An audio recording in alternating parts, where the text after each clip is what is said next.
Hello दोस्तों, नमस्कार। आपका अपने यूट्यूब चैनल एनडी कोचिंग में बहुत बहुत स्वागत है। हम लोग इस समय भारतीय इतिहास में आधुनिक भारत की श्रृंखला को पढ़ रहे हैं। उसी श्रृंखला के तहत यह एक महत्वपूर्ण वीडियो होगा जिसमें हम लोग चर्चा करेंगे एक नए चैप्टर की। और ये जो चैप्टर होगा हमारा आधुनिक भारत में शिक्षा का विकास।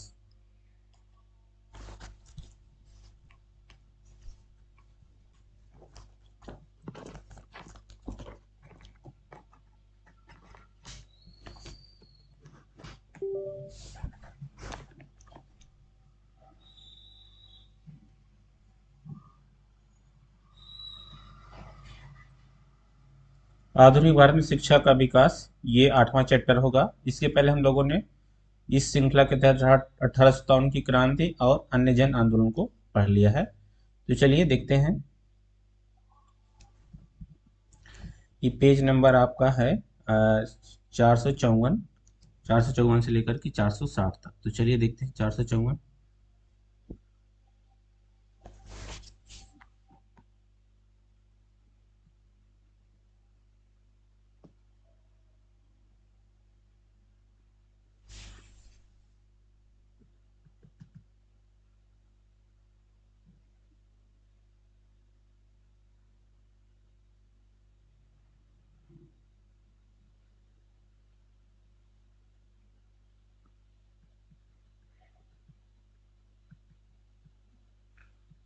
तो चलिए इस पर हम लोग सीधे प्रश्न पर चलते हैं। व्याख्या क्यों नहीं देखेंगे, यहाँ जो नोट्स में दिया है। सीधे प्रश्न पर चलते हैं। तो ये पहला सवाल है, भारत में अंग्रेजों ने प्रथम मदरसा कहाँ स्थापित किया था? मद्रास में, बम्बई में, अलीगढ़ में, कलकत्ता में। तो देखिए कलकत्ता है। कलकत्ता में सबसे पहले मदरसा कहाँ स्थापित किया था अंग्रेजों ने?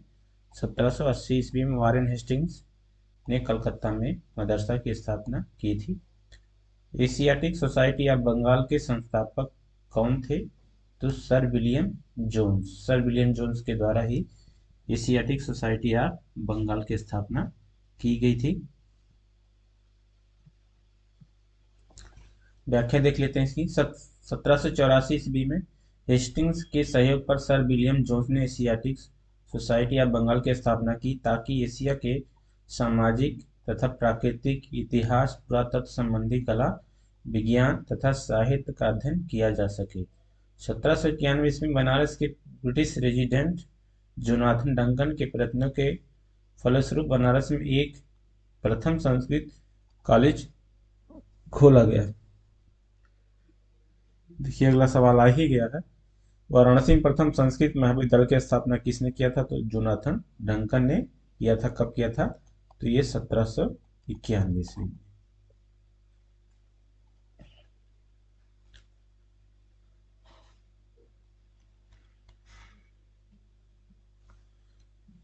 बंगाल की एशियाटिक सोसाइटी की स्थापना वारेन हेस्टिंग्स के काल में हुई थी। सही है, वारेन हेस्टिंग्स के द्वारा ही 1780 ईस्वी में किया गया था। और उसने सर विलियम जोन्स के पक्ष में एक विद्वत संस्था की अध्यक्षता का प्रस्ताव अस्वीकार कर दिया था। वारेन हेस्टिंग्स स्वयं एक उद्भट विद्वान तथा प्राच्य विद्या का प्रखर समर्थक था, जो संस्कृत, फारसी व अरबी के अध्ययन को प्रोत्साहित करता था। देखिए यहाँ पर ए और दो दोनों सही है तथा कथन ए की सही व्याख्या करता है।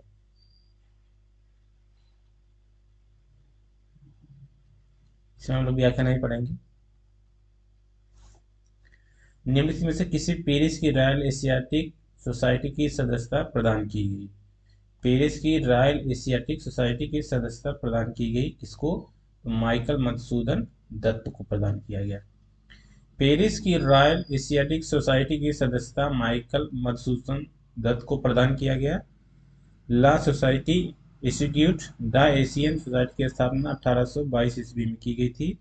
वर्ष 1829 के शाही फरमान द्वारा इसकी स्थापना की पुष्टि कर दी। बस इसको याद रखिएगा कि पेरिस के रॉयल एशियाटिक सोसाइटी की सदस्यता किसको? तो माइकल मधुसूदन दत्त को। ये भारतीय थे। निम्नलिखित अंग्रेजों में से कौन था जिसने सर्वप्रथम भगवत गीता का अंग्रेजी में अनुवाद किया था? तो चार्ल्स विल्किंस था वो। भगवत गीता को अंग्रेजी में अनुवाद करने वाला कौन था? चार्ल्स विल्किंस था। इसकी प्रस्तावना स्वयं वारेन हेस्टिंग्स ने लिखी थी। यहाँ पर देखिए, निम्नलिखित में से किसने कालिदास की प्रसिद्ध रचना शाकुंतला का पहली बार अंग्रेजी में अनुवाद किया? वही है अभिज्ञान शाकुंतलम, कालिदास की रचना, उसी की बात हो रही है यहाँ पर। तो अंग्रेजी में अनुवाद किया था किसने? सर विलियम जोन्स ने।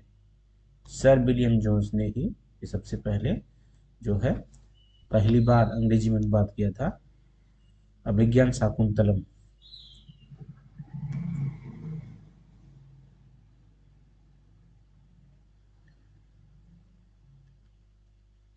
स्वतंत्रता पूर्व अवधि में ब्रिटिश सरकार द्वारा भारत में आधुनिक शिक्षा के प्रसार का मुख्य उद्देश्य था। स्वतंत्रता पूर्व ब्रिटिश अवधि में या ब्रिटिश सरकार द्वारा भारत में आधुनिक शिक्षा के प्रसार का मुख्य उद्देश्य क्या था? छोटे प्रशासनिक पदों पर नियुक्त हो शिक्षित भारतीयों की आवश्यकता। भारतीय संस्कृति को प्रोत्साहन करना ये तो नहीं है, ये हो सकता है। चलिए आगे देखते हैं। और बाकी दो ऑप्शन कौन से हैं? भारतीय लोगों को आधुनिक बनाना जिससे वे राजनीतिक जिम्मेदारी भाग ले सके। उनको आधुनिक बनाना नहीं था, अंग्रेजों का यह उद्देश्य था कि भारतीयों को उतनी ही शिक्षा दी जाए जिससे वे कलर का काम कर सके। ठीक है, वे बड़े पद तक ना पहुंच पाए। अंग्रेजों की मंशा कभी नहीं थी कि भारतीय जो है अपना विकास कर सके, शिक्षित हो सके। वो बस अपने उद्देश्य में इसलिए चाह रहे थे कि भारतीय इतना पढ़ लिख ले ताकि वो कलर का बाबू का काम कर सके। इसलिए ऑप्शन सही हो जा रहा है। ब्रिटिश राज द्वारा भारत में अंग्रेजी शिक्षा का प्रसार करवाने के पीछे मुख्य कारण क्या था? प्रशासन का खर्च कम करने की चिंता। इसके लिए सरकार शिक्षित भारतीयों की संख्या बढ़ाना चाहती थी जिससे प्रशासन और ब्रिटिश व्यावसायिक प्रतिष्ठानों की छोटे कर्मचारियों की और बढ़ती हुई जरूरतों को पूरा किया जा सके। ब्रिटिश सरकार के किस अधिनियम ने पहली बार भारत में शिक्षा के लिए 1 लाख रुपए दिए थे? तो आप जानते हैं कि जो है चार्टर अधिनियम 1813 में 1 लाख रुपए की व्यवस्था की गई थी भारत में शिक्षा के विकास के लिए। 1813 के चार्टर अधिनियम के तहत कंपनी ने पहली बार शिक्षा के प्रति सरकारी उत्तरदायित्व उठाया। प्रति वर्ष शिक्षा के लिए 1 लाख रुपए खर्च करने की व्यवस्था इस अधिनियम ने की थी। वुड डिस्पैच, आप जानते हैं वुड डिस्पैच कब आया था? 1854 में। वुड डिस्पैच यानी वुड का घोषणा पत्र। इस समिति का अध्यक्ष कौन था? चार्ल्स वुड था, इसलिए उसके नाम पर इसे वुड डिस्पैच कहा जाता है। वुड डिस्पैच या वुड घोषणा पत्र ब्रिटिश ईस्ट इंडिया कंपनी के बोर्ड ऑफ कंट्रोल के अध्यक्ष चार्ल्स वुड द्वारा 1854 में जारी किया गया। इस घोषणा में भारतीय शिक्षा पर एक व्यापक योजना प्रस्तुत की गई। इस घोषणा पत्र में शिक्षा के उद्देश्य, माध्यम, सुधारों आदि पर विचार किया गया। इस घोषणा पत्र को सरकार ने पाश्चात्य शिक्षा के प्रसार को अपना उद्देश्य बनाया। ठीक, इसको भारत में शिक्षा का मैग्ना कार्टा भी कहा जाता है। बस ये जान लीजिए, यहाँ पर याद करिए कि जो किसके घोषणा पत्र को? वुड के घोषणा पत्र को। कई ऑप्शन देता है उसमें, तो एक ऑप्शन रहेगा आपका वुड का घोषणा पत्र। इसको भारत में शिक्षा का मैग्ना कार्टा कहा जाता है।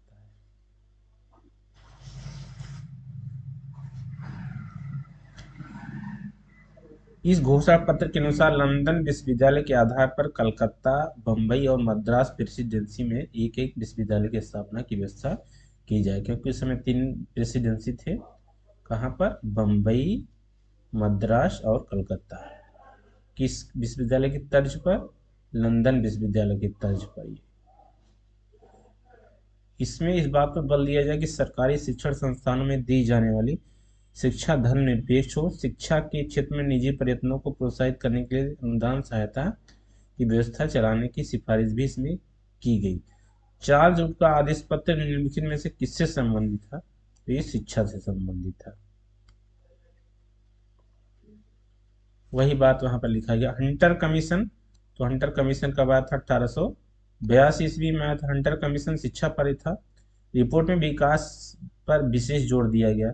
बालिकाओं की शिक्षा पर, उच्च शिक्षा को, प्राथमिक शिक्षा से संबंधित था Hunter commission.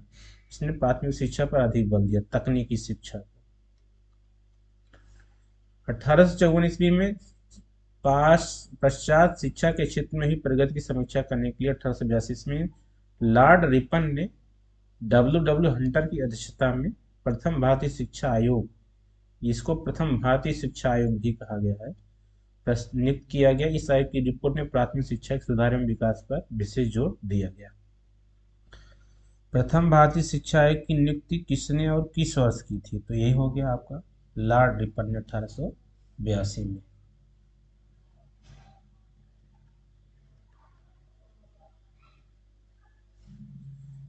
National council of education की स्थापना हुई, ठीक है। नेशनल काउंसिल ऑफ एजुकेशन की स्थापना हुई कब? तो ये 15 अगस्त 1906 को हुई थी। कैसे याद रखेंगे? 1906 में मुस्लिम लीग की स्थापना हुई थी, मुस्लिम लीग की स्थापना। और इसके पहले जो है 1905 में क्या हुआ था? बंगाल विभाजन, बंगाल विभाजन ये हो चुका था। राष्ट्रीय शिक्षा के क्षेत्र में सर्वप्रथम वर्ष 1905 में रंगपुर नेशनल स्कूल की स्थापना हुई। 16 नवंबर 1905 को कलकत्ता में एक सम्मेलन का आयोजन किया गया। इस सम्मेलन में राष्ट्रीय साहित्य, वैज्ञानिक और तकनीकी शिक्षा देने के लिए राष्ट्रीय शिक्षा परिषद, नेशनल काउंसिल ऑफ एजुकेशन, इसकी हिंदी क्या हो जाएगी? राष्ट्रीय शिक्षा परिषद। देखिए national council of education Hindi क्या हो जाएगी? राष्ट्रीय शिक्षा परिषद।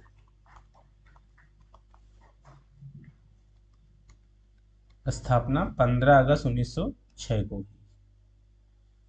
सैडलर आयोग संबंधित था, तो आप जानते हैं शिक्षा से संबंधित था। 1917 में आया था सैडलर आयोग। सैडलर आयोग शिक्षा से संबंधित था। वर्ष 1917 में सरकार ने कलकत्ता विश्वविद्यालय की संभावनाओं के अध्ययन और तथा रिपोर्ट के लिए आयोग नियुक्त किया था। ठीक, इसके अध्यक्ष कौन थे? ये भी सैडलर। सैडलर याद रख लीजिए, सैडलर। कलकत्ता विश्वविद्यालय की संभावना को जो है तलाशने के लिए ऐसा किया। शिक्षा में सुधार हेतु ब्रिटिश सरकार ने सैडलर आयोग विश्वविद्यालय, ठीक, सैडलर विश्वविद्यालय आयोग कब गठित किया? तो वही 1917 यहाँ पर ऑप्शन में आ रहा है। 1902 में लॉर्ड कर्जन ने 2 भारतीय सदस्यों को सम्मिलित करते हुए एक विश्वविद्यालय आयोग गठित किया। वे कौन थे? तो ये देखिए 2 नाम, ऑप्शन डी है, याद रख लीजिए सीधे, सैयद हुसैन बिलग्रामी और न्यायमूर्ति गुरदास बनर्जी। विश्वविद्यालय आयोग गठित किया था इन, और उस आयोग में इन 2 भारतीयों को शामिल किया था। लॉर्ड मैकाले संबंधित है, तो आप जानते हैं लॉर्ड मैकाले, मैकाले का घोषणा पत्र भी इसको कहा जाता है। शिक्षा से संबंधित था, सेना के सुधार से नहीं, ये अंग्रेजी शिक्षा से, क्योंकि लॉर्ड मैकाले घोषणा पत्र में अंग्रेजी शिक्षा का जो समर्थन किया गया था।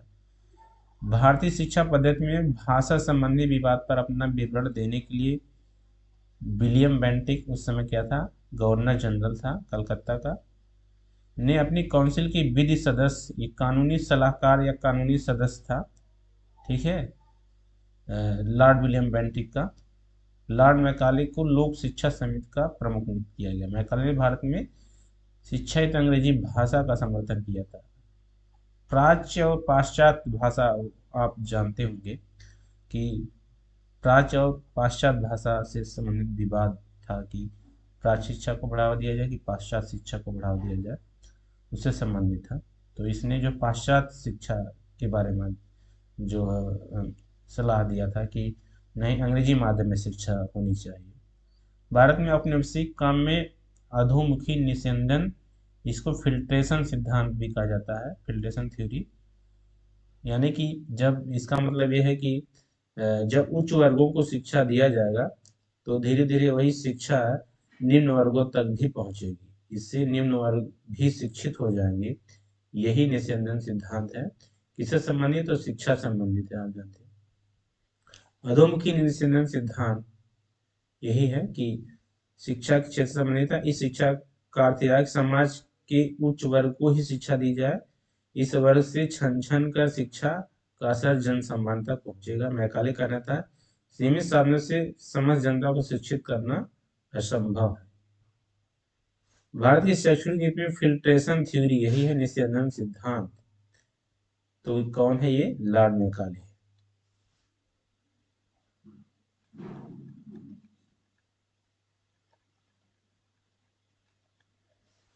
भारत में आधुनिक शिक्षा प्रणाली की नींव कब पड़ी? तो यही हो गया मैकाले के घोषणा पत्र से आधुनिक शिक्षा की नींव पड़ती है। भारत में आधुनिक शिक्षा की नींव 1835 के मैकाले के स्मरण पत्र से पड़ी। मैकाले ने भारतीय रीति रिवाजों के लिए अपना तिरस्कार इन शब्दों में व्यक्त किया। यूरोप की एक अच्छी पुस्तकालय की एक अलमारी का एक कक्ष भारत और अरब के समस्त साहित्य से अधिक मूल्यवान है। लॉर्ड विलियम बेंटिक के काल में 7 मार्च 1835 को एक प्रस्ताव द्वारा मैकाले घोषणा पत्र जिसको अपनाया गया। ये 1835 में आया था मैकाले का घोषणा पत्र। और ये जो कथन है ना, ये इसने कहा था, लॉर्ड मैकाले ने। ठीक है। तंज कसा था भारत के साहित्य और भारत की पुस्तकों, भारत के लेखकों के ऊपर। निम्नलिखित में से किससे या किनसे भारत में अंग्रेजी शिक्षा की नींव पड़ी? तो अंग्रेजी शिक्षा की नींव पड़ी, देखिए 1813 के चार्टर एक्ट में, क्योंकि यहाँ पर 1 लाख रुपए की व्यवस्था की गई शिक्षा के विकास के लिए। General committee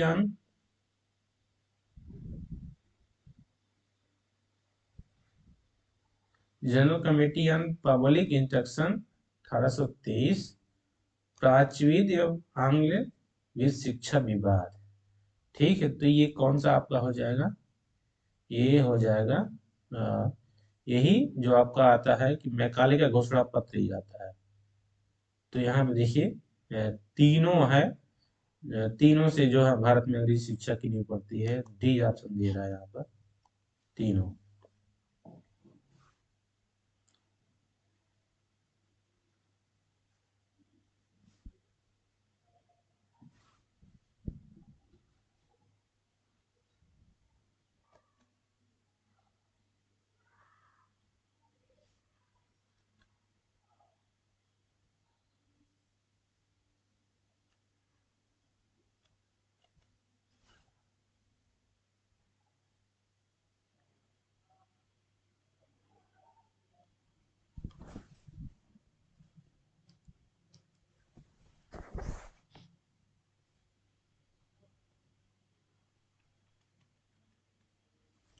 east India company oriental शिक्षा की प्रचलित प्रणाली को हतोत्साहित, यानी कि जो भारत की अपनी शिक्षा प्रणाली थी उसको ओरिएंटल शिक्षा प्रणाली यहाँ पर कहा गया है।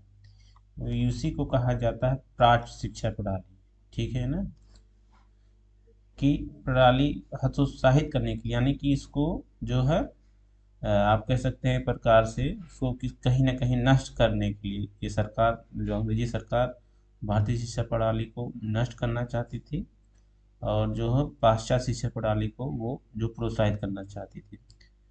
पश्चिमी शिक्षा और अंग्रेजी भाषा को बढ़ावा दिया। 1813 के चार्टर अधिनियम भारत में शिक्षा के प्रसार के लिए प्रतिवर्ष 1 लाख रुपए खर्च करने के प्रावधान को अपनाया गया।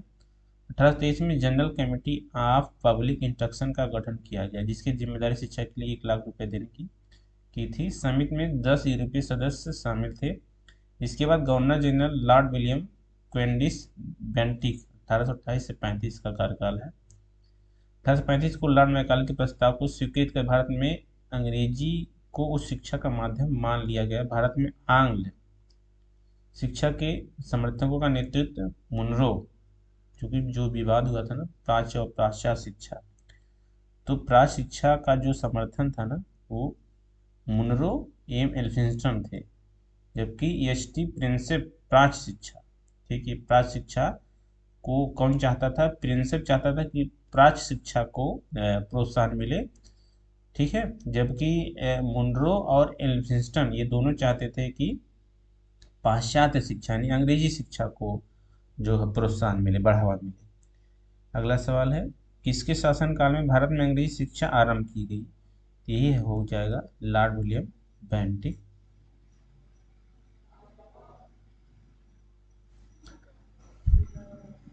वही लिखा हुआ है फिर से यहाँ पर व्याख्या में, तुम लोग नहीं पढ़ेंगे इसको। यहाँ पर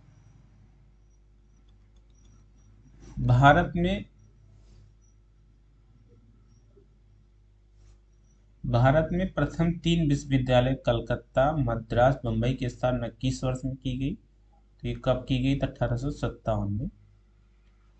या ऊट के घोषणा पत्र के में ही यह प्रावधान था कि भारत में तीनों प्रेसिडेंसी में 3 विश्वविद्यालय की स्थापना की जाए। ऊट का घोषणा पत्र कब आया था? तो 1854 में। इसको भारतीय शिक्षा जगत का मैग्ना कार्टा भी कहा गया है। लंदन विश्वविद्यालय की तर्ज पर ये तीनों जगह पर 3 प्रेसिडेंसी में 3 विश्वविद्यालय स्थापित किए गए। किसके सतत प्रयत्नों से बंबई में प्रथम महिला विश्वविद्यालय की स्थापना हुई? देखिए, अब यहाँ से जो सवाल आएंगे ना वो इम्पोर्टेंट है। भारत में जो शिक्षा प्रणाली का जो शिक्षा प्रणाली या शिक्षा के सुधार और शिक्षा को बढ़ावा देने के लिए भारतीयों द्वारा जो प्रयास किए गए हैं वहाँ से सवाल बनता है। ये अंग्रेजों द्वारा जो प्रयास किए गए वहाँ से सवाल नहीं बनते हैं, सवाल वहाँ से बहुत कम पूछता है उत्तर प्रदेश लोक सेवा। अब यहाँ से जो रहेगा ना वहाँ से पूछा जाएगा, अब इसलिए इसको अब इम्पोर्टेंट है, आप मान के चलिए। किसी सतत प्रयत्नों से बंबई में प्रथम महिला विश्वविद्यालय की स्थापना हुई? तो डी के कर्वे के प्रयत्नों से प्रथम महिला विश्वविद्यालय की स्थापना हुई है। ठीक है, ये महाराष्ट्र के एक समाज सुधारक थे, डी के कर्वे।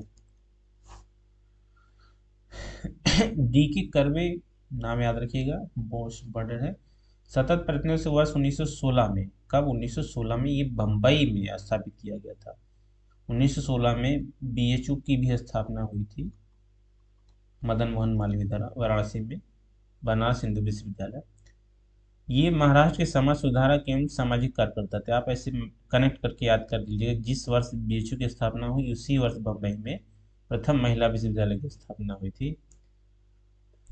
ये महाराष्ट्र के समाज सुधारक एवं सामाजिक कार्यकर्ता थे। इन्होंने विधवाओं के उत्थान के लिए विधवा विवाह प्रतिबंध निवारक मंडली की भी स्थापना की थी, ये भी याद रख लीजिए। डी के कर्वे द्वारा ये महिलाओं के उत्थान के लिए कार्य कर रहे थे। विधवा विवाह प्रतिबंध निवारक मंडली की स्थापना की। 1896 ईस्वी में उन्होंने पूना में विधवा गृह की स्थापना की। विधवा गृह की स्थापना इन्होंने किया था पूना में, कब? 1896 ईस्वी में। इन्होंने स्वयं एक ब्राह्मणी विधवा से विवाह किया था। वर्ष 1958 में इन्हें भारत रत्न प्रदान किया गया। डी के कर्वे से 2-3 फैक्ट आप यही याद कर लेंगे। प्रथम महिला विश्वविद्यालय, ठीक, महाराष्ट्र के समाज सुधारक थे, महिलाओं के उत्थान के लिए उन्होंने कार्य किया था। पूना में विधवा गृह की स्थापना किए थे। इसके अलावा जो है वहीं पर महाराष्ट्र में विधवा विवाह प्रतिबंध निवारक मंडली की स्थापना की थी। स्वयं इन्होंने एक विधवा से विवाह किया था। डेक्कन एजुकेशन सोसाइटी की स्थापना से कौन संबंधित था? डेक्कन मतलब दक्कन, ठीक है, दक्कन को इंग्लिश में डेक्कन लिखा जाता है। तो आप जानते हैं दक्कन का पठार, यही है आपका दक्कन का पठार, तो इसी नाम से है। डेक्कन एजुकेशन सोसाइटी की स्थापना से कौन संबंधित था? तो बाल Gangadhar Tilak.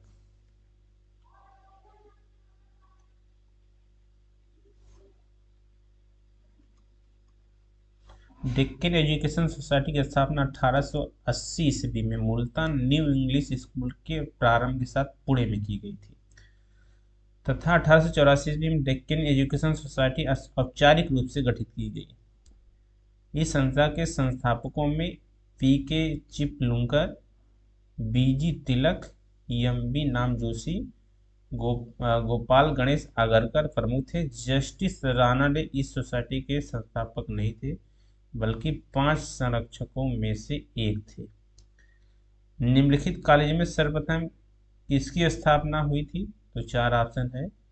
Hindu College Calcutta, Delhi College, Mayo College, Muslim Anglo Oriental College. तो यहाँ पर हिंदू कॉलेज कलकत्ता देख रहे हैं। व्याख्या में राजा राम मोहन राय आधुनिक शिक्षा के सबसे प्रारंभिक प्रचारकों में से एक थे। 1817 ईस्वी में इन्होंने डेविड हेयर एवं अलेक्जेंडर डफ के साथ मिलकर कलकत्ता में प्रसिद्ध हिंदू कॉलेज की स्थापना की थी। तो हिंदू कॉलेज की स्थापना किसके द्वारा, कब? 1817 ईस्वी में, ठीक है, इसके द्वारा राजा राम मोहन राय के द्वारा किया गया था। मेयो कॉलेज की स्थापना 1875 ईस्वी में अजमेर में, ठीक है, मेयो कॉलेज की स्थापना 1875 ईस्वी में अजमेर में, राजस्थान में। मुस्लिम एंग्लो ओरिएंटल कॉलेज की स्थापना 1875 में ही अलीगढ़ में किया गया था, ठीक है, अलीगढ़ में किया गया था। एवं दिल्ली कॉलेज की स्थापना 1824 में हुई थी। दिल्ली कॉलेज, यही मुस्लिम एंग्लो ओरिएंटल कॉलेज ही बाद में अलीगढ़ मुस्लिम यूनिवर्सिटी होता है, अलीगढ़ मुस्लिम यूनिवर्सिटी हो जाता है। ठीक, और इसके जो संस्थापक थे ना, ये कौन थे? Sir Syed Ahmed Khan, sir Syed Syed Ahmed Khan. ये अलीगढ़ आंदोलन के प्रणेता भी थे। मुस्लिमों के विकास के लिए इन्होंने काफी काम किया था। Mohammedan Anglo Oriental college Aligarh की स्थापना कब? तो 1875 ईस्वी में, 1875 में ही जो है अजमेर में मेयो कॉलेज की स्थापना भी किया गया था। डेविड हेयर और एलेक्जेंडर डफ के साथ मिलकर निम्नलिखित में से किसने कलकत्ता में हिंदू कॉलेज की स्थापना? तो ये कौन हो जाएंगे? राजा राम मोहन राय। यही व्याख्या हम लोगों ने देखा था। 1883 में डेविड हेयर द्वारा प्रसिद्ध हिंदू कॉलेज की स्थापना की गई थी। हिंदू कॉलेज की स्थापना कहाँ पर? तो कलकत्ता।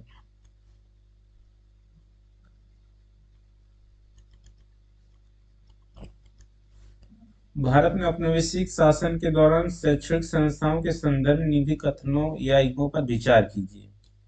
एक तरफ संस्थान है, दूसरी तरफ संस्थापक। बनारस का संस्कृत कॉलेज, तो ये कौन है? विलियम जोन्स नहीं है, ये जोनाथन डंकन है। बनारस में संस्कृत कॉलेज की स्थापना जोनाथन डंकन के प्रयासों से हुआ था। विलियम जोन्स ने एशियाटिक सोसाइटी की स्थापना किया था, कहां पर? कलकत्ता में।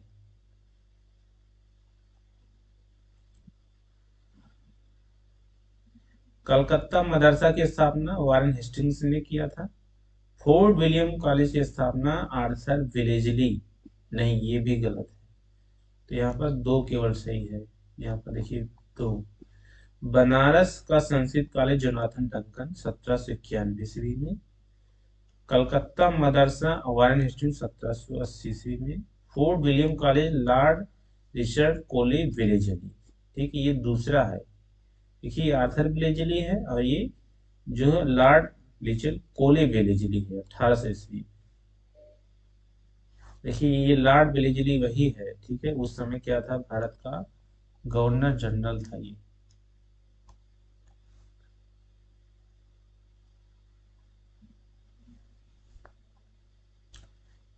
इसने ही सहायक संधि चलाया था भारत में।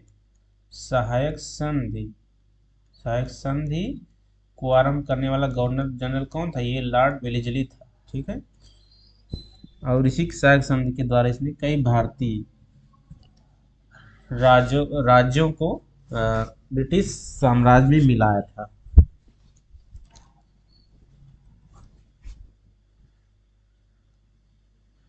वेलेजली ने कलकत्ता में फोर्ट विलियम कॉलेज की स्थापना किस लिए किया था? तो डी ऑप्शन केवल देख लेते हैं यहाँ पर। ब्रिटिश नागरिक भारत में प्रशासन हित प्रशिक्षित करना, ये इंपॉर्टेंट नहीं है इतना। फोर्ट विलियम कॉलेज के संदर्भ में देखिए, ये भी इंपॉर्टेंट नहीं है उतना उत्तर प्रदेश के लिए, पीसीएस के लिए।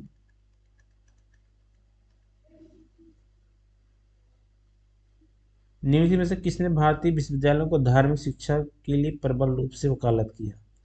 धार्मिक शिक्षा के लिए प्रबल रूप से वकालत मदन मोहन मालवीय। भारतीय विश्वविद्यालय में धार्मिक शिक्षा के लिए मदन मोहन मालवीय ने प्रबल रूप से वकालत की थी।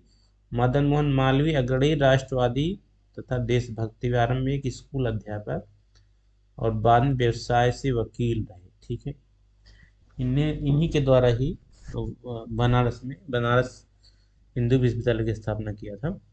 शिलान्यास देखिए, यह पूछ लिया अगले में। बनारस हिंदू विश्वविद्यालय का शिलान्यास निम्न में से किसने किया था? तो यही मदन मोहन मालवीय ने किया था, 1916 में किया था। 4 फरवरी 1916 बसंत पंचमी के दिन तत्कालीन वायसराय लॉर्ड हार्डिंग द्वारा किया गया था। अच्छा, ये लॉर्ड हार्डिंग शिलान्यास स्थापनाकर्ता वही थे, कौन? ये मदन मोहन मालवीय थे, लेकिन शिलान्यास किसके द्वारा? ये लॉर्ड हार्डिंग, उस समय क्या था? वायसराय था लॉर्ड हार्डिंग। निम्नलिखित में से किसे सर्वप्रथम केंद्रीय विश्वविद्यालय घोषित किया गया? तो देखिए, बनारस हिंदू विश्वविद्यालय केंद्रीय विश्वविद्यालय है। वैसे तो इसमें से आपका सभी क्या है, केंद्रीय विश्वविद्यालय है। उत्तर प्रदेश के सभी इसमें जो नाम दिया है। बनारस हिंदू विश्वविद्यालय वाराणसी को सबसे पहले केंद्रीय विश्वविद्यालय का दर्जा प्रदान किया। इसकी स्थापना 1916 में मदन मोहन मालवीय को जाता है। अब अगला चैप्टर आ गया है भारत में जो आधुनिक प्रेस का विकास। ये मोस्ट इंपॉर्टेंट चैप्टर है, यहाँ से सवाल पूछा जाता है। भारत में प्रिंटिंग प्रेस किसने और कब शुरू किया था? ठीक है, तो भारत में आने वाली यूरोपीय कंपनियों में सबसे पहले कौन थे? पुर्तगाली थे। और पुर्तगालियों ने ही सबसे पहले प्रिंटिंग प्रेस शुरू भी किया था, ऐसे याद रखेंगे। सबसे पहले प्रिंटिंग प्रेस जो सबसे पहले आया था 1556 ईस्वी में पुर्तगालियों ने।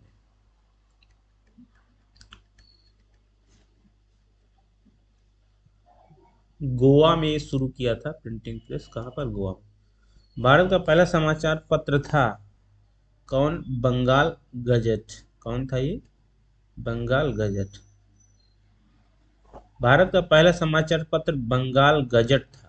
प्रारंभ में विलियम वोट्स द्वारा समाचार पत्र के प्रकाशन का प्रयास किया गया था, परंतु ईस्ट इंडिया कंपनी ने उनको इंग्लैंड भेज दिया। 1780 ईस्वी में जे हिक्की ने बंगाल गजट नामक समाचार पत्र प्रकाशित किया। हिक्की को कंपनी की आलोचना करने के अपराध में सजा भी भुगतनी पड़ी थी, परंतु उसके पत्र ने अपनी नीति नहीं बदली। हिक्की के प्रेस को जब्त कर लिया गया और इस प्रकार से बंगाल गजट का अंत हो गया। 1780 में भारत का पहला समाचार पत्र कौन है? बंगाल गजट। ठीक है, और ये हिक्की के द्वारा ये जो है प्रकाशित किया गया था। भारत में प्रकाशित पहला समाचार पत्र कौन सा है? तो ये बंगाल गजट है। कब? 1780 ईस्वी में जे हिक्की के द्वारा।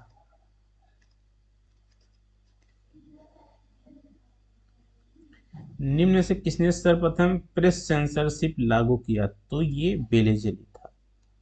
वही लॉर्ड बेलेजली जिसने जो है सहायक संधि जिसने आरंभ किया था, वही लॉर्ड बेलेजली। लॉर्ड बेलेजली 1799 ईस्वी में, ये याद रखिएगा, सभी समाचार पत्रों पर सेंसर बैठा दिया। उसने 1799 से समाचार पत्रों का प्रत्यक्षण अधिनियम पारित कर दिया। समाचार पत्रों पर युद्धकालीन सेंसर लागू कर दिया। अब ये क्या सेंसर क्या है देख लेते हैं। समाचार पत्र को संपादक, मुद्रक और स्वामी का नाम स्पष्ट रूप से छापना पड़ता था। प्रकाशक को प्रकाशित किए जाने वाले तत्वों को सरकार के सचिव के सम्मुख पूर्व प्रशिक्षण के लिए भेजना होता था। यानी कि पहले इसको सरकार के पास भेजिए, उसके बाद उसको प्रकाशित कीजिए।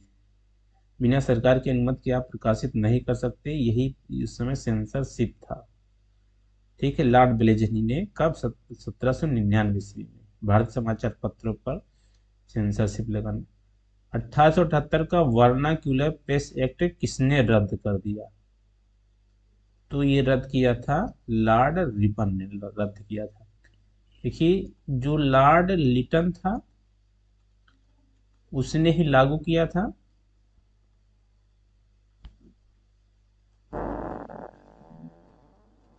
सत्रह सौ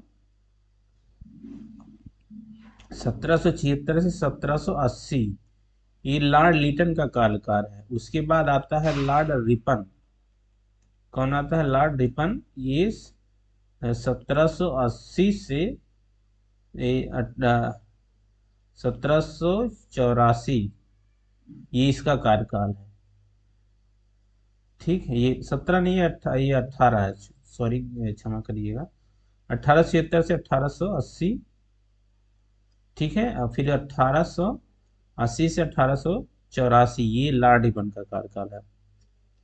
ठीक है, और इसने ही क्या किया? पहले वर्नाकुलर प्रेस एक्ट इसने लगाया, लॉर्ड रिटन ने। और यही जब आ जाता है लॉर्ड रिपन। ठीक है, देखिए भारत में जितने भी गवर्नर जनरल आए ना, वे सब गवर्नर जनरल भारत का हित नहीं चाहते थे, कुछ लोग हित भी चाहते थे। कुछ अच्छे गवर्नर जनरल भी थे जो भारतीयों के हित में उन्होंने काम किया। तो उसमें एक नाम लिया जाता है लॉर्ड रिपन का। ये अच्छा गवर्नर जनरल था भारतीयों के लिए, इतने कई अच्छे काम किए थे भारतीयों के लिए। तो लॉर्ड रिपन ने 1882 में वर्नाकुलर प्रेस एक्ट अथवा देसी भाषा प्रेस अधिनियम को रद्द कर दिया। भारतीय भाषा के समाचार पत्र को अंग्रेजी भाषा के समाचार पत्र के समान ही स्वतंत्रता दी। ज्ञाता वर्नाकुलर प्रेस एक्ट 1878 इसमें लॉर्ड लिटन के कार्यकाल में, इसका कार्यकाल देखिए यहाँ पर लिखा हुआ है, पारित हुआ था। इस अधिनियम को मुंह बंद करने वाला अधिनियम कहा गया। ठीक है, ये भी एक प्रकार से समाचार पत्रों पर प्रतिबंध लगाने वाला अधिनियम था। निम्नलिखित किसने वर्नाकुलर प्रेस एक्ट का प्रवर्तन किया? तो यही हो जाएगा लॉर्ड लिटन। कब? 1878 ईस्वी में इसने किया था। फिर 82 में आता है रिपन समाप्त कर देता है। किस गवर्नर जनरल के समय भारतीय भाषा प्रेस अधिनियम समाप्त किया गया? तो वही है वर्नाकुलर प्रेस एक्ट ही लॉर्ड रिपन के द्वारा 1882 ईस्वी में इसको समाप्त किया गया। और लाने वाला कौन था? लॉर्ड लिटन था। कब? 1800 आपका 78 में इसने लाया था वर्नाक्यूलर प्रेस एक्ट। यही है आपका, उसी को भारतीय भाषा प्रेस अधिनियम भी कहा गया। पत्रकार की कर्तव्य का निर्वहन करते हुए जेल जाने वाला प्रथम भारतीय कौन था? तो ये बाल गंगाधर तिलक थे। बाल गंगाधर तिलक आप जानते हैं महाराष्ट्र के उग्र स्वभाव के नेता थे। इतिहासकार धनंजय कीर की पुस्तक Lokmanya Tilak father of the Indian freedom struggle के अनुसार बाल गंगाधर तिलक एवं गोपाल गणेश आगरकर को मराठा एवं केसरी, ठीक है, मराठा एवं केसरी ये दोनों पत्र के संपादक कौन थे? तो बाल गंगाधर तिलक। में पत्रकार के रूप में लेखन हेतु 17 जुलाई 1882 ईस्वी को बंबई के डोंगटी जेल में 4 माह की सजा हेतु नियुक्त किया गया। दोनों को भेज दिया गया जब पत्रकार के रूप में दायित्व निर्वहन करते किसी भारतीय को जेल की सजा हुई। बिपिन चंद्र मान ने अपनी पुस्तक इंडिया स्ट्रगल फॉर इंडिपेंडेंस के अंग्रेजी संस्करण में उद्धृत किया है कि सुरेंद्रनाथ बनर्जी वह प्रथम भारतीय रहे जिन्हें पत्रकार के रूप में जेल भेजा गया।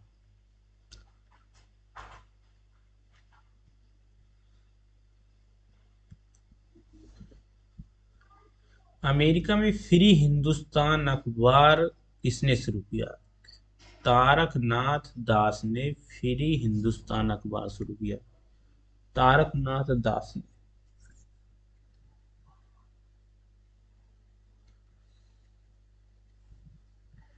फारसी साप्ताहिक मिरातुल अखबार को प्रकाशित करते थे। तो ये मिरातुल अखबार कौन प्रकाशित करते थे? तो यही हो जाएंगे राजा राम मोहन राय। क्योंकि ये अरबी, फारसी, उर्दू, अंग्रेजी, ठीक, इन सब के बहुत बड़े विद्वान थे। राजा राम मोहन राय ने भारतीय पुनर्जागरण का अग्रदूत भी कहा जाता है।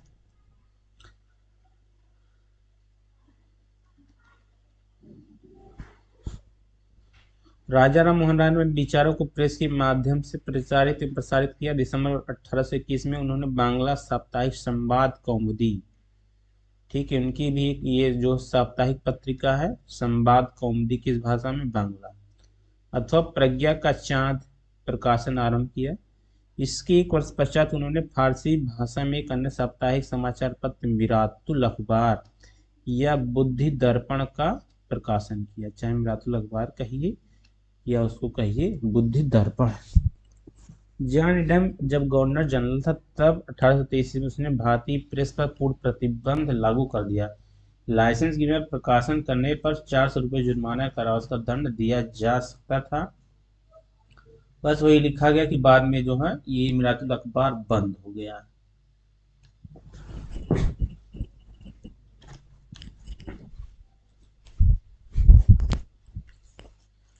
1880 के दशक में इंडियन मिरर अखबार का प्रकाशन कहाँ से होता था? इंडियन मिरर कलकत्ता से।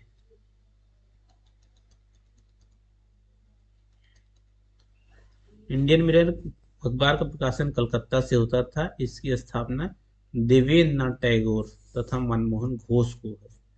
देवेंद्रनाथ टैगोर गुरुदेव रविन्द्रनाथ टैगोर के पिता थे। केशव चंद्र सेन, नरेंद्र नाथ सेन इसके संपादकीय विभाग में थे। ठीक है, केशव चंद्र सेन और देखिए राजा राम मोहन राय, देवेंद्र नाथ टैगोर और बाद में केशव चंद्र सेन। ठीक है, ये तीनों लोग बंगाल में समाज सुधारक के रूप में माने जाते थे। गदर पत्र का प्रथम अंक निम्नलिखित में से किस भाषा में प्रकाशित हुआ था? गदर,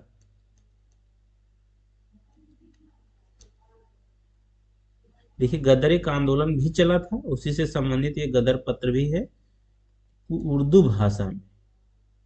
पहला जो अंक जो प्रकाश यानी फर्स्ट एडिशन जो आया था ना, वो उर्दू भाषा में आया था।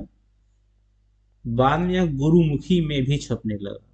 ठीक है, गुरुमुखी एक लिपि है, गुरुमुखी में भी छपने लगा। यह पत्र मराठी, हिंदी, अंग्रेजी और गुजराती में भी प्रकाशित हुआ। इसका एक अंक पख्तूनी भाषा में भी छपा था। अफगानिस्तान की तरफ पख्तूनी भाषा भी प्रचलन में है, तो ये पख्तूनी। भारत को ब्रिटिश राज से, देखिए गदर पार्टी का पत्र गदर था, क्या था? एक मासिक यानी कि एक महीने में आता था, पाक्षिक एक पक्ष यानी 15 दिन में आता था, एक साप्ताहिक या एक सप्ताह में एक बार प्रकाशित होता था, या डेली दैनिक।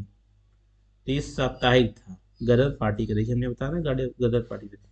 भारत को ब्रिटिश राज से मुक्त कराने हेतु संयुक्त राज्य अमेरिका और कनाडा में लाला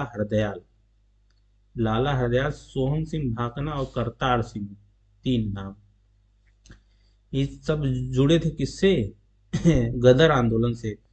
और गदर आंदोलन जो सक्रिय था ना संयुक्त राज्य अमेरिका में, संयुक्त राज्य अमेरिका में सैन फ्रांसिस्को, सैन फ्रांसिस्को, ठीक है, वहीं पर ये गदर आंदोलन चलाया गया था। ये तीन बड़े नेता है, नाम आते हैं बाद में जो है। एनी बेसेंट का भी नाम इससे आता है, जुड़ जाता है। देखिए यहाँ पर भी लिखा है, प्रथम संस्करण का प्रकाशन 1913 में सैन फ्रांसिस्को अमेरिका में किया गया था। अमृत बाजार पत्रिका की स्थापना किसने किया था? शिशिर कुमार घोष। अमृत बाजार पत्रिका बंगाल से प्रकाशित होती थी। अमृत बाजार पत्रिका कौन? शिशिर कुमार घोष।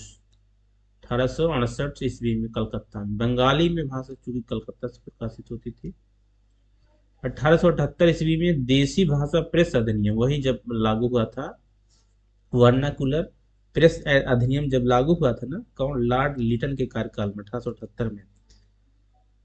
तो इससे बचने के लिए यह रातों रात अंग्रेजी भाषा में रूपांतरित हो गई। दिलचस्प देखिए घटना है। पहले यह जो है देसी भाषा में प्रकाशित होती थी, यानी कि बांग्ला भाषा में। बाद में जो है जब ये एक्ट अधिनियम लागू कर दिया ना, किसने? लॉर्ड लिटन ने। तो चूंकि वो जो अधिनियम था ना, उस अधिनियम के लिए ये मुश्किल हो गया इसका प्रकाशन कर पाना, इसलिए इन लोगों ने क्या किया, इसको भाषा ही बदल दिया, अंग्रेजी भाषा में जो इसका प्रकाशन शुरू कर दिया।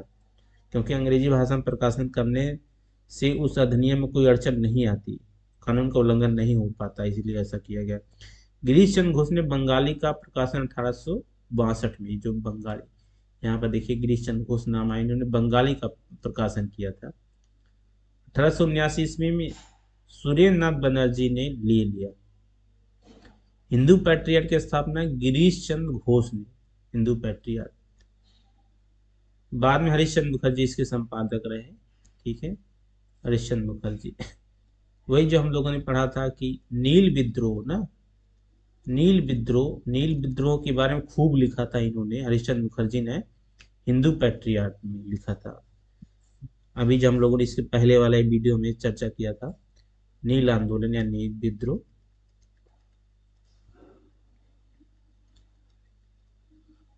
लोकमान्य बाल गंगाधर तिलक ने भारतीय स्वतंत्रता संग्राम की सेवा के उद्देश्य से कौन सा समाचार पत्र प्रारंभ किया? तो ये है केसरी, और एक और उनका है मराठा, मराठा तथा केसरी। ठीक है, 1881 में बंबई से प्रकाशित मराठा और केसरी।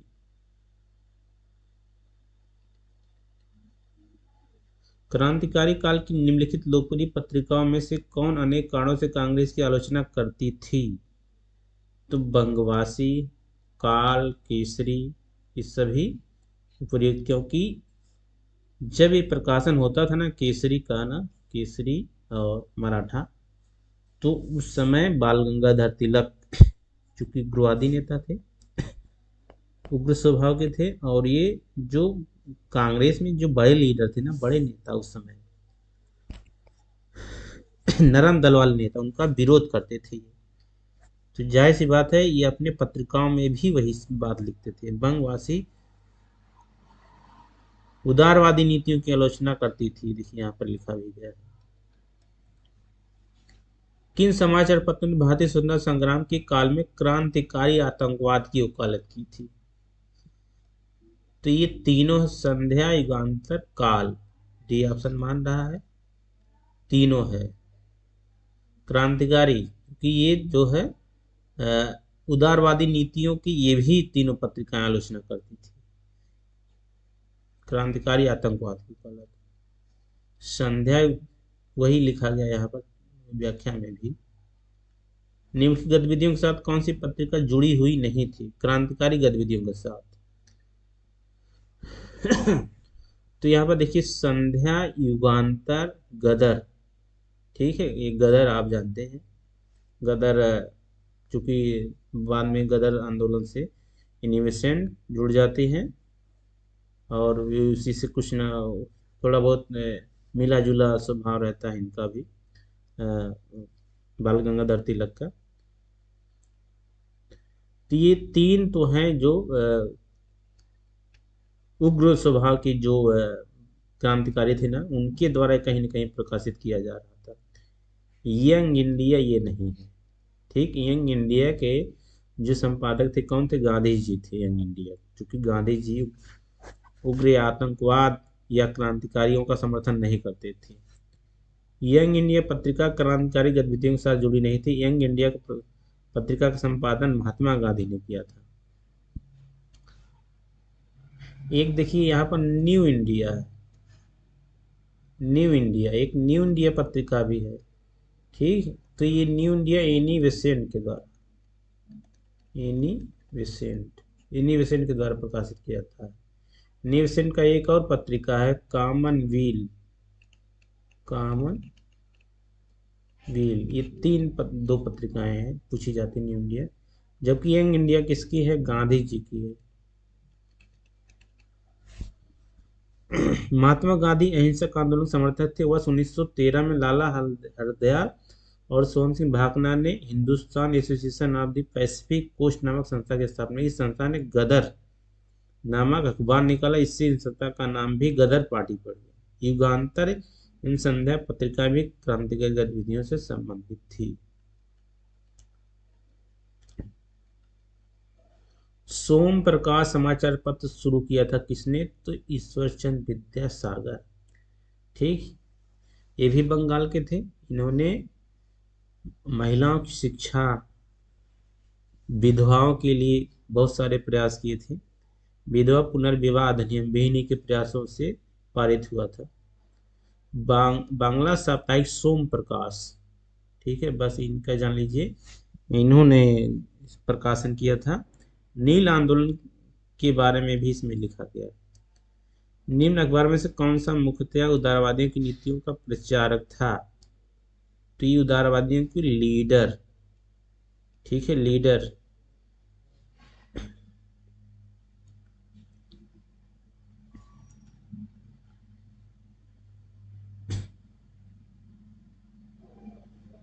फ्री प्रेस जर्नल एक न्यूज एजेंसी थी। न्यू इंडिया की स्थापना एनी बेसेंट ने किया था।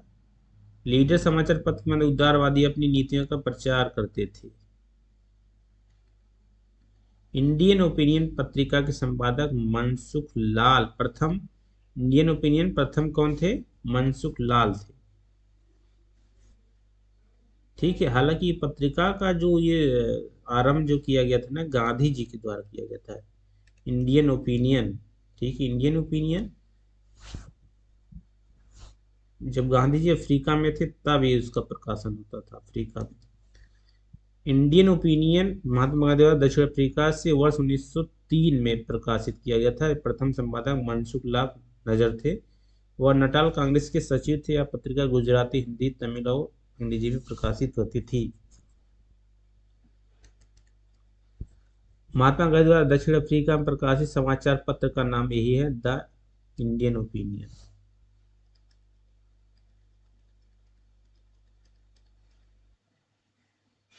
निम्न में से किस भाषा में द इंडियन ओपिनियन पत्र नहीं छपता था?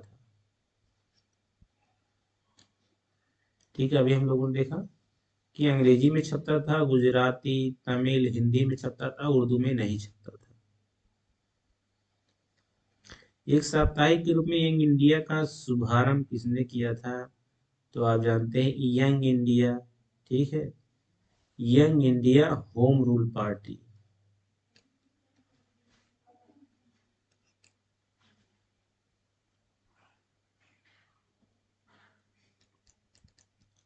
हिंदी का पहला समाचार पत्र उदंत मार्तंड, ठीक है, उदंत मार्तंड प्रकाशित हुआ था कलकत्ता से। कब? 1826 में। हिंदी का पहला समाचार पत्र, मोस्ट इंपॉर्टेंट है, हिंदी का पहला है।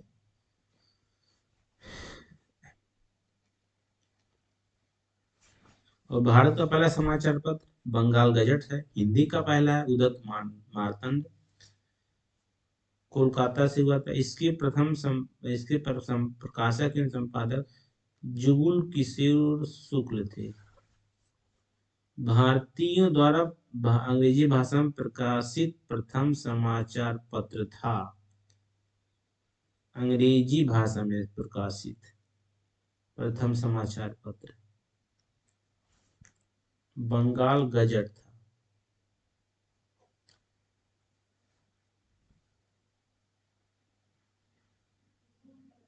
नील आंदोलन का जमकर समर्थन करने वाले हिंदू पैट्रियट के संपादक थे, तो यही हम लोगों ने पढ़ा था पहले भी, हरीश चंद्र मुखर्जी, हिंदू पैट्रियट।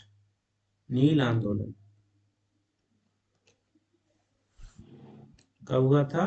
तो 1859 में, 59-60 में नील आंदोलन हुआ था ना।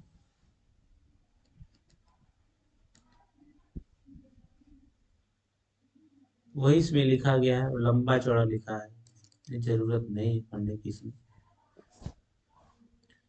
अंग्रेजी साप्ताहिक वंदे मातरम के साथ निम्नलिखित में से किसने अपने को संबद्ध किया? वंदे मातरम, वंदे मातरम कौन है? अरविंद घोष है वंदे मातरम।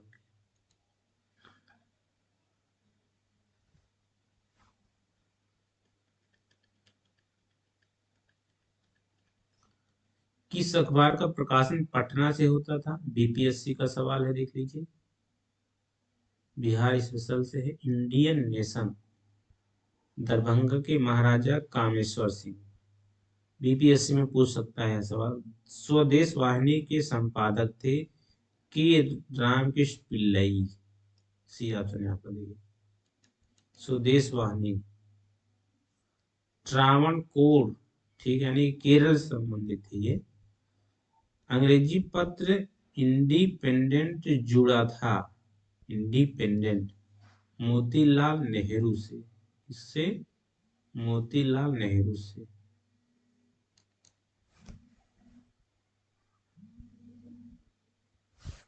मोतीलाल नेहरू वही जवाहरलाल नेहरू के पिताजी। अब देख लीजिए, मिलान करने के लिए आ गया है। एक तरफ देखिए समाचार पत्र है और दूसरी तरफ किस भाषा में प्रकाशित होता था।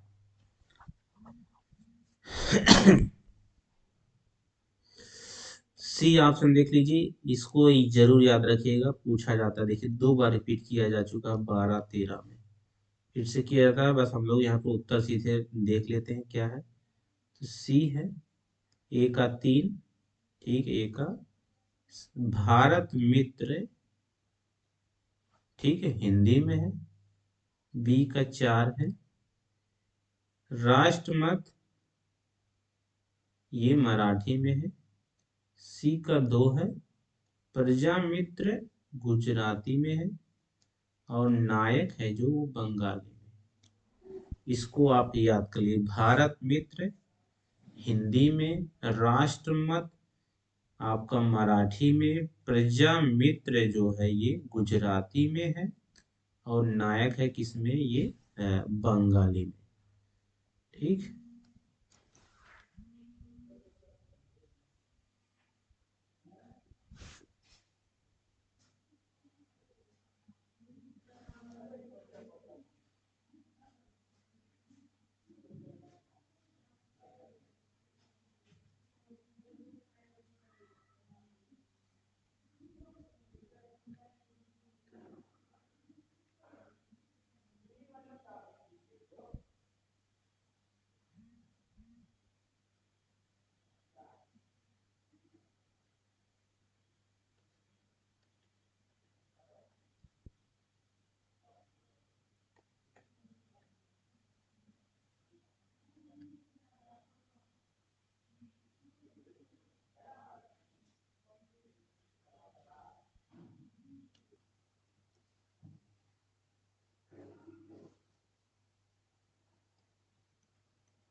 देखिए आगे फिर दिया है,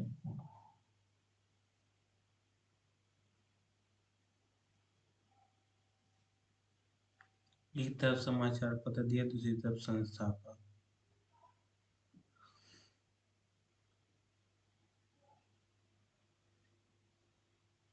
दैनिक आज, ठीक है, दैनिक आज ये है, इसके संपादक कौन, शिव प्रसाद गुप्त। दैनिक आज यही दैनिक जागरण आता है, अब यही इसी का नाम है ये, ठीक है, ये इसी का पहले का संस्करण दैनिक आज आता था। द लीडर, द लीडर जो है ये पत्रिका है, ये जो समाचार पत्र है मदन मोहन मालवीय की तरह। नेशनल हेराल्ड, दो नेशनल हेराल्ड है ये जवाहरलाल नेहरू द्वारा। द पायनियर हो गया जॉर्ज एलन के द्वारा। देखिए कौन सा दैनिक आज, एक का चार इसमें भी है, और द लीडर बी का तीन, बी का तीन इसमें भी है, ठीक है। सी का दो हो गया नेशनल हेराल्ड, सी का दो ये हो गया, और आपका द पायनियर ये हो गया, इस तरीके से।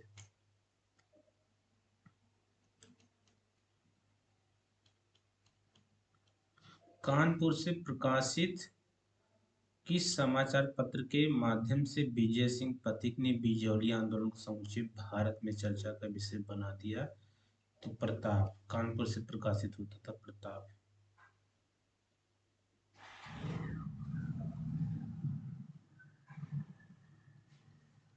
हरिजन के प्रारंभकर्ता तो ये गांधी जी थे, आप जानते हैं हरिजन।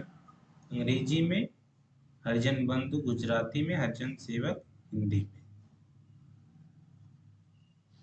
गांधी जी द्वारा शुरू किया गया साप्ताहिक पत्र हरिजन का प्रथम अंक 11 फरवरी 1933 को निम्न शहर में से कहां से प्रकाशित किया गया? तो पुणे में।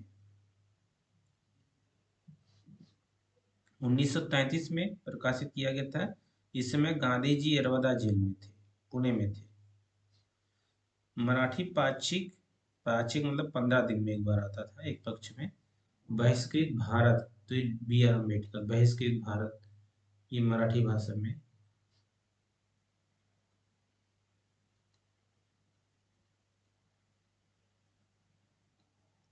तो बहिष्कृत भारत ये फिर हो जाएगा बी आर अम्बेडकर, बहिष्कृत भारत जनरल, फिर बी आर अम्बेडकर। कौन सा है जनरल अबुल कलाम आजाद द्वारा? तो अबुल कलाम आजाद, अल हिलाल, अल हिलाल किसके द्वारा? अब्दुल कलाम आजाद। वर्ष 1920 में लाहौर से लाला लाजपत राय द्वारा उर्दू का कौन सा समाचार पत्र, उर्दू का वंदे मातरम, ये ऑप्शन।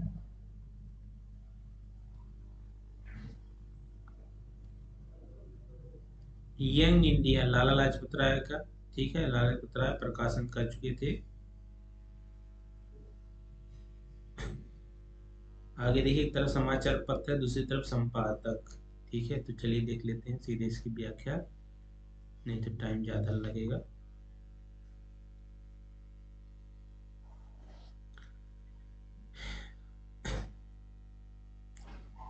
हिंदू समाचार पत्र सुब्रमण्यम अय्यर। सुधारक किसके हैं?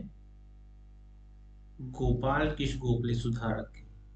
वॉइस ऑफ इंडिया के दादा भाई नौरोजी। बंगाली जो पत्रिका है सुरेंद्र नाथ बनर्जी।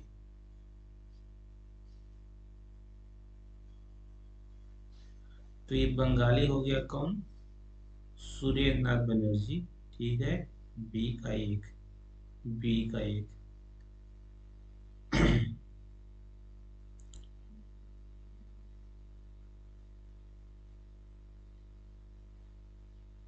सोम प्रकाश। द्वारका नाथ विद्याभूषण। ठीक है, देखिए यहाँ पर ए माना है तो ए का 4 हो जाएगा। काल शिवराम महादेव परांजपे। ठीक है, आपका ये हो गया। सी का सुधारक के कौन हो गए? गोपाल कृष्ण गोखले। अभी हम लोगों ने देखा ऊपर गोपाल कृष्ण गोखले सुधारक। यहाँ देख लीजिए इसमें व्याख्या। इस तरीके से अगर व्याख्या को आप अच्छे से पढ़ लेंगे ना, काफी कुछ तैयार हो जाएगा। Bombay Chronicle Commonweal. कॉमनवेल कौन है? तो एनी बेसेंट है। लीडर कौन है? मदन मोहन मालवीय है। ठीक, बॉम्बे क्रॉनिकल ये है फिरोज शाह मेहता। शायद शायद फिरोज शाह मेहता ही है। चलिए देख लेते हैं। Searchlight Sachchidananda Sinha.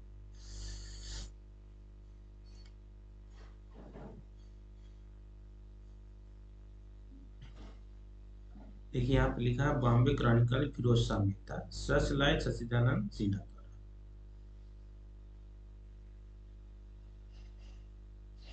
फिर आ गया देख लीजिए।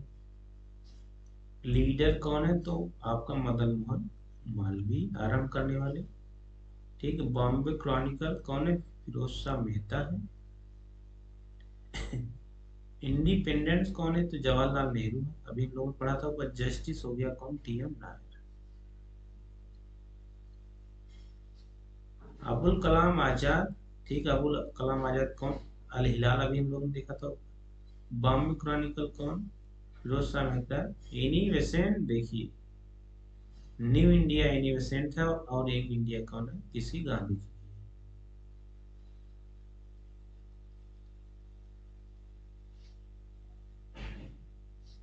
अल हिलाल। अल हिलाल कौन है? अबुल कलाम आजाद है। न्यू इंडिया एनी बेसेंट है। ठीक है, तहजीब उल अखलाक। तहजीब उल अखलाक मोहम्मद अली जिन्ना के द्वारा नहीं है। ये जो सर सैयद अहमद खान, सैयद अहमद खान। ठीक है, सैयद अहमद खान कौन थे? जिन्होंने अलीगढ़ मुस्लिम विश्वविद्यालय की स्थापना किया था 1870 से 1857। संवाद कौमुदी। ठीक है, संवाद कौमुदी कौन है? राजा राम मोहन राय। समाचार पत्र कौन सा जोड़ा गलत बताना है? अल हिलाल मौलाना आजाद सही है।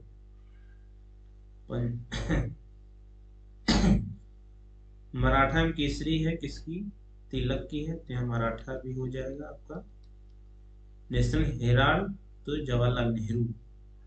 द पाइनियर महात्मा गांधी का नहीं है। जॉर्ज एलन का भी हम लोगों ने ऊपर पढ़ा था। जॉर्ज एलन का है कौन सा? The pioneer. ये गांधी जी की पत्रिका है, समाचार पत्र है। आप यहाँ देख लीजिए। इंडियन ओपिनियन ये अफ्रीका से प्रकाशित होता 1903 से। हरिजन, यंग इंडिया, नवजीवन, ये आप याद कर लीजिए। हरिजन, ठीक है, नवजीवन, यंग इंडिया और इंडियन ओपिनियन। किस समाचार पत्र पत्रिका से महात्मा गांधी संबंधित नहीं थी? इंडियन ओपिनियन से थे, यंग इंडिया से भी थे, नवजीवन से थे, युगांतर से नहीं थे। युगांतर से कौन है? वारिन कुमार घोष है। वारिन कुमार घोष। वारिन कुमार घोष और शिशिर कुमार घोष, ये दोनों भाई थे बंगाल के, और दोनों का योगदान है। कौमी आवाज, ठीक है, ये जवाहरलाल नेहरू। कौमी आवाज नामक उर्दू अखबार का प्रकाशन 1945 जवाहरलाल नेहरू। रफी अहमद किदवई, ठीक है, था द्वारा लखनऊ से। ठीक, आप देखे होंगे कि कानपुर में एक नगर है किदवाई नगर, तो इन्हीं के नाम पर है किदवाई नगर। नवजीवन के मोहनदास करमचंद गांधी सही है। बताना कौन सा सुमेलित नहीं है। स्वराज टी प्रकाशम, स्वराज देखिए यहाँ पर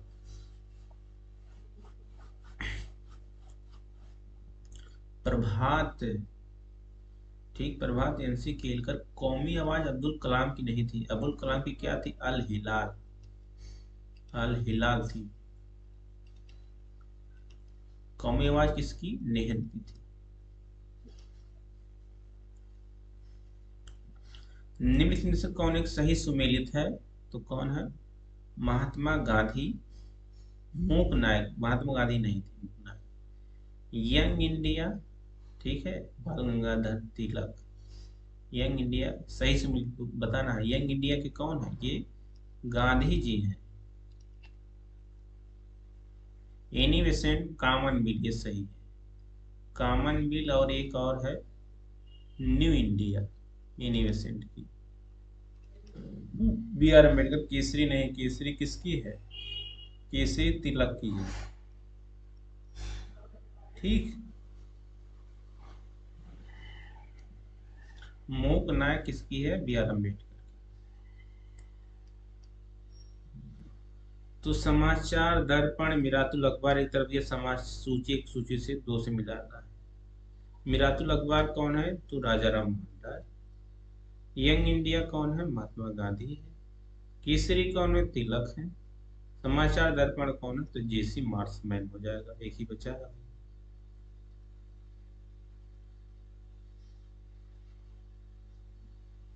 कौन सा सुमेलित नहीं है, बी आर अम्बेडकर इंडिपेंडेंट, ये गलत है, ठीक, इंडिपेंडेंट नहीं है। मूक नायक उनका, बाल गंगाधर तिलक, केसरी और मराठा दोनों उन्हीं के हैं। न्यू इंडिया, ठीक है, एक और उनका है, कौन सा, कॉमनवेल्थ है। दादा भाई नौरोजी राष्ट्र गोतार, ये सही है, ठीक है। तो ये बी आर अम्बेडकर यही है जो नहीं मैच कर रहा है, बाकी सब सही है। इंडिपेंडेंट मोतीलाल नेहरू का था, जो ये पहला इंडिपेंडेंट किसका है, मोतीलाल नेहरू का है।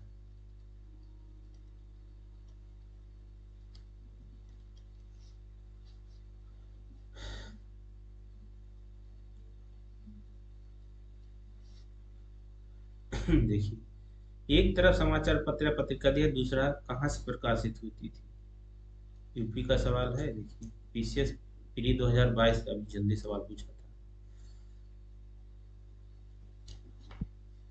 इम्पोर्टेंट है। यहाँ पर ये ऑप्शन है, देख लीजिए, 4312, स्वदेश गोरखपुर से, भारत बंधु हाथरस से, सत्यवादी आगरा से, शक्ति कहाँ से, अल्मोड़ा से। इसको याद कर लीजिए, ये कहीं ना कहीं फिर पूछ सकता है, नया सवाल है। स्वदेश गोरखपुर से, देखिए याद करिए, कैसे याद करेंगे, कोई ट्रिक वगैरह लगा लीजिए यहाँ पर। स्वदेश गोरखपुर से है, भारत बंधु हाथरस से, शक्ति, शक्ति कहाँ से, अल्मोड़ा से, ठीक। अल्मोड़ा कहाँ है, तो आप यहाँ पर इस समय कहाँ है वो, उत्तराखंड में है, अल्मोड़ा उत्तराखंड में है। तो आप जानते हैं शक्तिपीठ उत्तराखंड में है, तो इस तरीके से शक्ति कहाँ से हो जाएगा, अल्मोड़ा उत्तराखंड, ठीक है ना।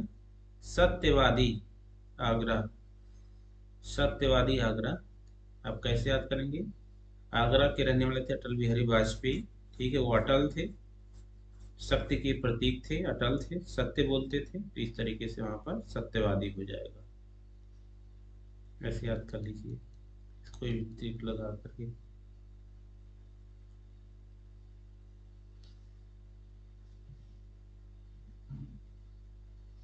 निम्नलिखित विकल्पों में से राष्ट्रवादी समाचार पत्रों में द हिंदू, केसरी, बंगाली, हिंदुस्तानी सुधारक के संपादकों के नामों का सही क्रम, तो आप जानते हैं द हिंदू, ठीक है, द हिंदू सुब्रमण्यम।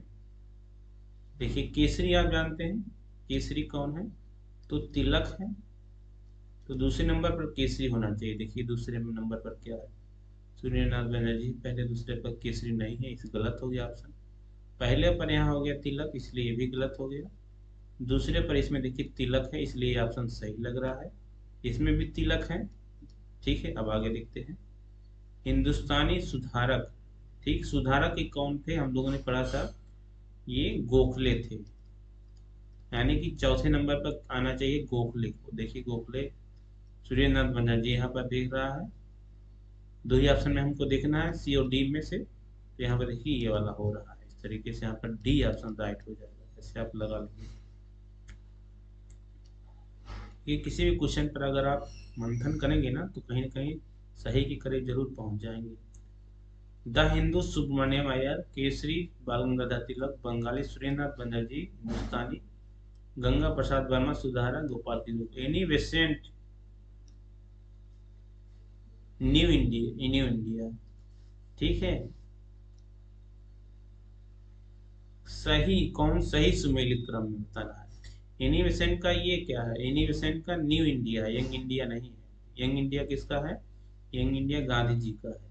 ठीक है, इनका है, इसी तरीके दोनों गलत हो गया। बाल गंगाधर तिलक केसरी हो गया। ठीक है, मराठा भी इन्हीं का है, इसलिए डी वाला ऑप्शन गलत, सी सही हो जाएगा।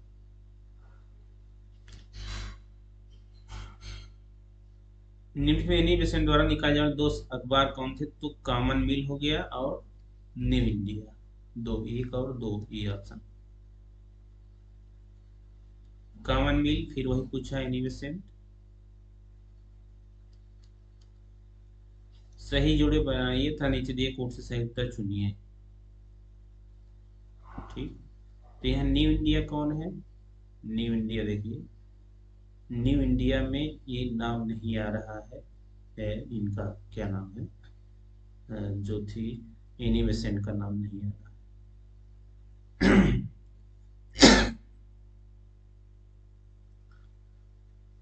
कामरेड, वंदे मातरम देखिए याद आ गया, वंदे मातरम किसका है, अरविंद घोष का।